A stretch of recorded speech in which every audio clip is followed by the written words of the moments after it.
नमस्कार दोस्तों। एग्ज़ाम पाठशाला 2.0 के डेली करंट अफेयर सेशन में आज हम देखेंगे 19 नवंबर का करंट अफेयर। चलिए देखते हैं आज के करंट अफेयर में क्या है। अपना पहला क्वेश्चन है, भाइयों, भारत किस देश के साथ यंग प्रोफेशनल स्कीम शुरू करने जा रहा है? ऑप्शन ए है आपका जापान, ऑप्शन बी है आपका दक्षिण कोरिया, ऑप्शन सी है आपका यूके, ऑप्शन डी है आपका अमेरिका। अभी हुआ क्या कि G20 की समिट चल रही है अपनी।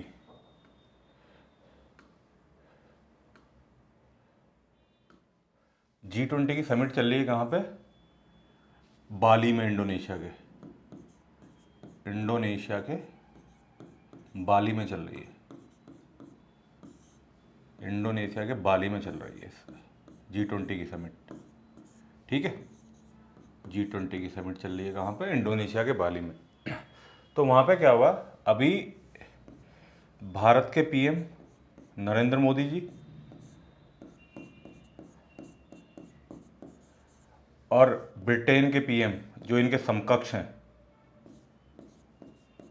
ऋषि सुनक जी, इंडियन मूल के हैं वो, ऋषि सुनक जी, इन दोनों के बीच में क्या हुआ?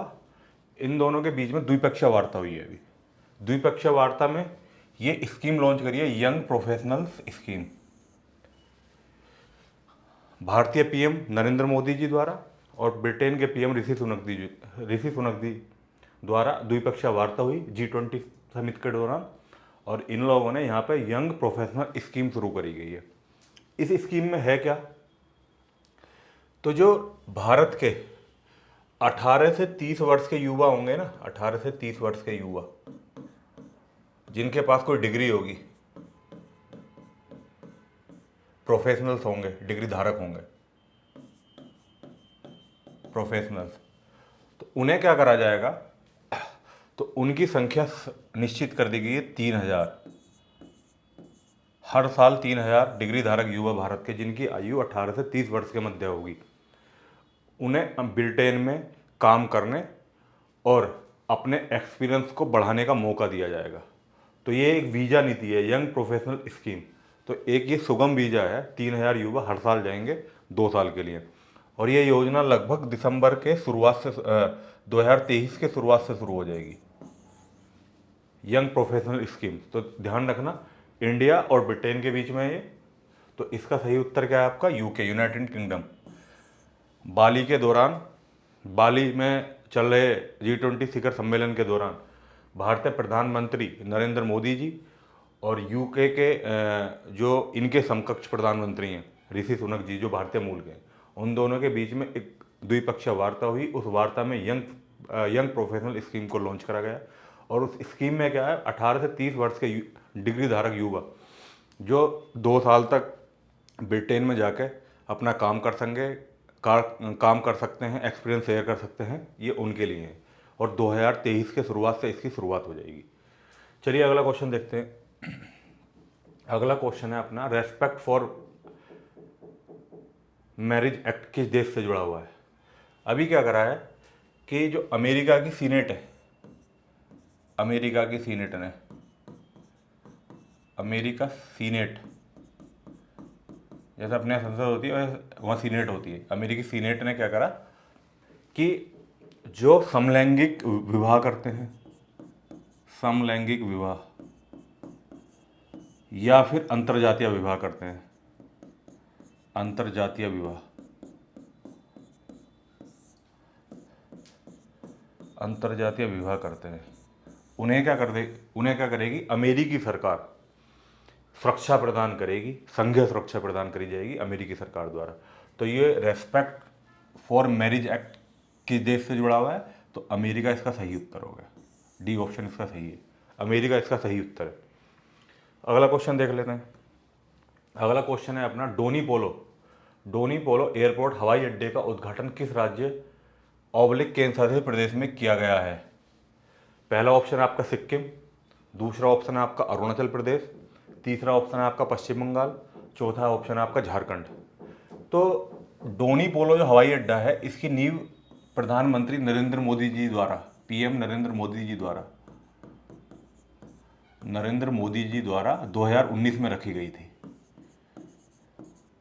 2019 में। और ये क्या है, ये पहला ग्रीनफील्ड हवाई अड्डा है पूर्वोत्तर के इनमें से किसी एक राज्य का, पहला ग्रीनफील्ड हवाई अड्डा।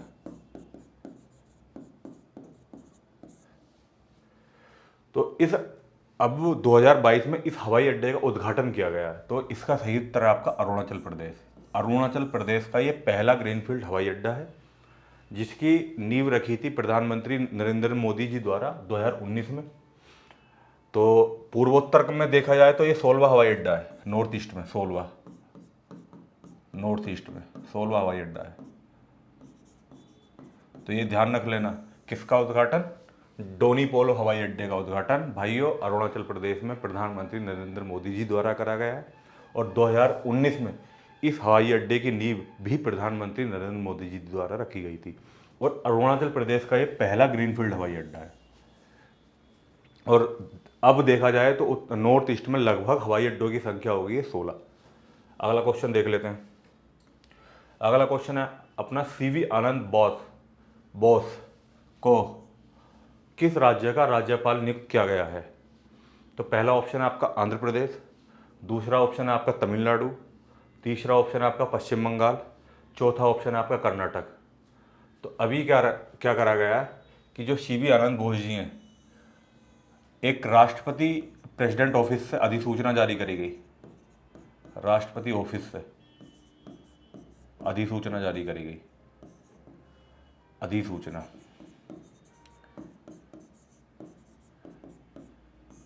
जिसमें कहा गया कि अब पश्चिम बंगाल के नए राज्यपाल सीवी आनंद बोस जी होंगे। तो इसका सही उत्तर क्या हो गया, पश्चिम बंगाल। सीवी आनंद जी बोस को अभी राष्ट्रपति द्वारा अधिसूचना जारी कर पश्चिम बंगाल का राज्यपाल नियुक्त किया गया है। अगला क्वेश्चन देख लेते हैं। किस राज्य ने 2022 में उत्तर पूर्व ओलंपिक खेलों के दूसरे संस्करण की मेजबानी की है। ऑप्शन ए है आपका असम, ऑप्शन बी है आपका मेघालय, ऑप्शन सी है आपका मणिपुर, ऑप्शन डी है आपका सिक्किम। तो क्या हुआ, ये अभी उत्तर पूर्वी ओलंपिक खेलों का दूसरा संस्करण चल रहा है, दूसरा संस्करण। इसकी मेजबानी कौन कर रहा है, इसकी मेजबानी कर रहा है आपका क्या, मेघालय इसकी मेजबानी कर रहा है। मेघालय के शिलोंग में ये आयोजित किए गए, अभी मेघालय के शिलोंग में आयोजित किए गए ये गेम, उत्तर पूर्वी ओलंपिक गेम। इसमें क्या है, इसमें जो शीर्ष स्थान हासिल करा है वो मणिपुर ने करा है, शीर्ष स्थान। 240 पदक जीतकर पदक तालिका में इन्होंने शीर्ष स्थान हासिल करा है। किसने, मणिपुर ने। ठीक है भाइयों, तो उत्तर पूर्वी ओलंपिक खेलों के दूसरे संस्करण की मेजबानी मेघालय कर रहा है। मेघालय के शिलोंग में ये गेम आयोजित किए गए और इसमें शीर्ष स्थान 240 पदक जीतकर पदक तालिका में मणिपुर ने शीर्ष स्थान हासिल करा है। इसका अगला संस्करण कहाँ होगा, इसका अगला संस्करण की जो मेजबानी करेगा वो करेगा नागालैंड।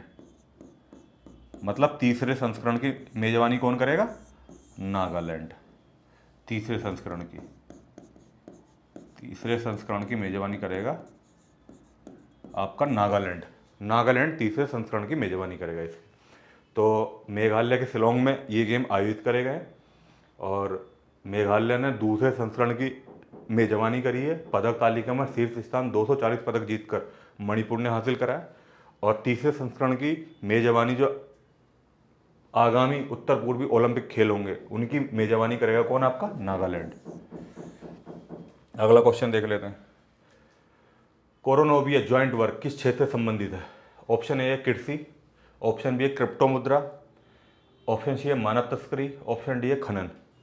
तो ये क्या है, कोरोनोविया ज्वाइंट वर्क ये किससे संबंधित है, ये एक यूएनएफसीसीसी की पहल है, यूएनएफसीसी की पहल है, एक सीए मतलब यूएनएफसीसी की पहल है। इसमें क्या हुआ, यो कोरोनोविया ज्वाइंट वर्क है, इसकी भारत ने क्या करा है, निंदा करी है। भारत ने निंदा करी है इसकी कि भाई जो ये कोरोनोविया जॉइंट वर्क है ये तरीके से नहीं हो रहा। जो यूएनएफसीसी की गाइडलाइन है उन्हें कुछ देश फॉलो नहीं कर रहे हैं।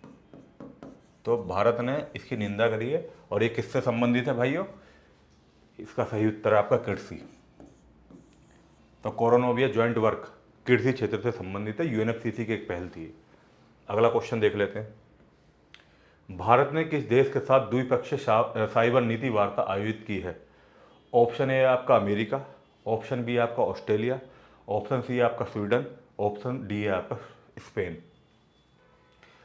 तो क्या हुआ कि जो द्विपक्षीय साइबर नीति है, भारत ने अभी इस पर वार्ता आयोजित करी है। उसका सही उत्तर है ऑस्ट्रेलिया के साथ। भारत और ऑस्ट्रेलिया द्विपक्षीय तरीके से एक साइबर नीति पर कार्य कर रहे हैं जिस पर उन्होंने वार्ता भी करी है। तो इसका सही उत्तर है आपका ऑस्ट्रेलिया। अगला क्वेश्चन देख लेते हैं। कोप 27 शिखर सम्मेलन में किस संस्था ने आपदा प्रबंधन के लिए 33 मिलियन अमेरिकी डॉलर की घोषणा की है? ऑप्शन ए है आप WEF world economic forum, option B है आपका वर्ल्ड बैंक, ऑप्शन सी है आपका USAID और ऑप्शन डी है आपका IMF इंटरनेशनल मॉनेटरी फंड। तो अभी कोप 27 शिखर सम्मेलन के दौरान एक संस्था ने आपदा प्रबंधन के लिए 33 मिलियन अमेरिकी डॉलर देने की घोषणा करी है और उस संस्था का नाम है USAID। तो इसका सही उत्तर क्या है आपका? USAID। अगला क्वेश्चन देख लेते हैं। मुख्य चुनाव आयुक्त राजीव कुमार को किस देश के लिए अंतर्राष्ट्रीय पर्यवेक्षक के रूप में आमंत्रित करा गया है? तो जो मुख्य चुनाव आयुक्त हैं इस टाइम पे राजीव कुमार जी, इनका मूल निवास है यूपी के है। और यूपी में भी ये हसनपुर से आते हैं। एक कस्बा पड़ता है हसनपुर, अमरोहा डिस्ट्रिक्ट में, डिस्ट्रिक्ट अमरोहा। वहीं से मैं भी आता हूँ, इन्हीं का पड़ोसी हैं हम भी। तो ये हसनपुर, यूपी के हसनपुर डिस्ट्रिक्ट अमरोहा से आते हैं राजीव कुमार जी। तो ये नेपाल में अभी आम चुनाव होने वाले हैं नेपाल में, तो उन्हें वहाँ के लिए अंतर्राष्ट्रीय पर्यवेक्षक के रूप में आमंत्रित करा गया कि आप आइए हमारे यहाँ और चुनाव कराइए राजीव कुमार जी को। तो इसका सही उत्तर क्या है? नेपाल। हमारे इलेक्शन कमीशन ऑफ इंडिया ने कुछ गाड़ियाँ भी भेजी हैं वहाँ पे, मतलब चुनाव कराने के लिए। तो इसका सही उत्तर है नेपाल। और हमारे मुख्य चुनाव आयुक्त जो हैं राजीव कुमार जी, उन्हें अंतर्राष्ट्रीय पर्यवेक्षक के रूप में नेपाल में आमंत्रित करा गया है। अगला क्वेश्चन देख लेते हैं। भारत किस देश के साथ चांदी के खजाने पर खुली संयुक्त प्रदर्शनी आयोजित करने जा रहा है? ऑप्शन ए है ऑस्ट्रेलिया, ऑप्शन बी है आपका UK, ऑप्शन सी है आपका डेनमार्क और ऑप्शन डी है आपका श्रीलंका।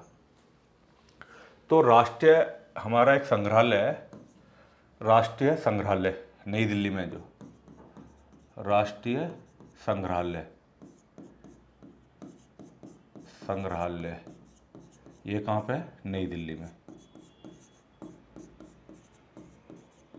नई दिल्ली में ये एक हमारा क्या है? एक हमारा कोल्ड ड्रिंक संग्रहालय है। जैसे हमारा राष्ट्रीय संग्रहालय वैसा ही कोल्ड ड्रिंक संग्रहालय है, एक कोल्ड ड्रिंक संग्रहालय। ये कहाँ पे है कोल्ड ड्रिंक संग्रहालय? ये है अपना डेनमार्क में।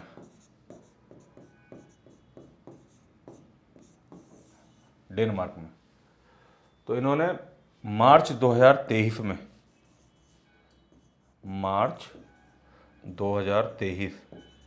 में एक संयुक्त प्रदर्शनी आयोजित करने के लिए बीड़ा उठाया है। और वो संयुक्त प्रदर्शनी किस पे होगी? चांदी के खजाने पर। मतलब इस पर जितना चांदी का खजाना हमारे पास है, जो संग्रहालय में रखा हुआ है राष्ट्रीय संग्रहालय नई दिल्ली में, और जो कोल्ड ड्रिंक संग्रहालय डेनमार्क में रखा हुआ है, ये दोनों संयुक्त रूप से एक प्रदर्शनी आयोजित करेंगे। तो इसका सही उत्तर आपका डेनमार्क। मार्च 2023 में इस प्रदर्शनी का आयोजन करा जाएगा। तो इसका सही उत्तर है डेनमार्क। अगला क्वेश्चन देख लेते हैं। किस भारतीय सार्वजनिक क्षेत्र की इकाई ने international convention on quality control circle ICQCC 2022 में स्वर्ण पुरस्कार जीता है? तो अभी क्या हुआ ये जो काउंसिल चल रही थी ना, international convention on quality control circle, इसका आयोजन हो रहा था कहाँ पे? जकार्ता में, जकार्ता। तो वहाँ पे हमारी एक सार्वजनिक क्षेत्र की कंपनी है जिसका नाम है NTPC, national thermal power corporation of India, NTPC. तो इसे स्वर्ण पुरस्कार दिया गया है। तो इसका सही उत्तर है आपका एनटीपीसी। एनटीपीसी को दिया गया है international convention on quality control circle का स्वर्ण पुरस्कार एनटीपीसी को दिया गया है, जिसका आयोजन कहाँ चल रहा है? जकार्ता में आपका। अगला क्वेश्चन देख लेते हैं। हाल के आंकड़ों के अनुसार लॉन्च 2022 तक के बाद से भारत 2022 तक, मतलब जो 2022 जो लॉन्च हुआ था इलेक्ट्रॉल बॉन्ड्स, हमारे इलेक्ट्रॉल बॉन्ड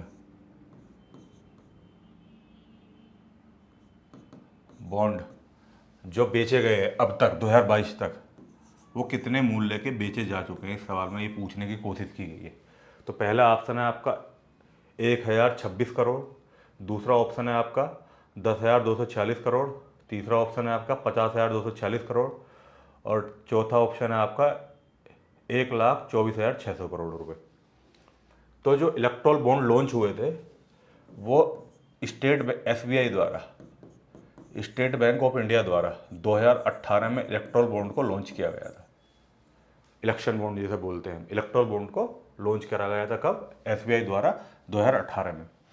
तो सवाल में पूछना चाह रहे हैं कि 2018 से अब तक कितने इलेक्ट्रॉल बॉन्ड एसबीआई द्वारा बेचे जा चुके हैं? ये एक आंकड़ा आया कितने के बॉन्ड। तो इसका सही उत्तर है 10,246 करोड़ के इलेक्ट्रॉल बॉन्ड अब तक स्टेट बैंक ऑफ इंडिया बेच चुकी है। ठीक है, अगला क्वेश्चन देख लेते हैं। अगला क्वेश्चन, कौन सा शहर Indian chemical council ICC sustainability conclave का मेजबान है? ऑप्शन ए आपका पुणे, ऑप्शन बी आपका मैसूर, ऑप्शन सी आपका नई दिल्ली, ऑप्शन डी आपका वाराणसी। तो क्या हुआ है, इंडियन केमिकल काउंसिल का ये चौथा संस्करण आयोजित हुआ है नई दिल्ली में। चौथा संस्करण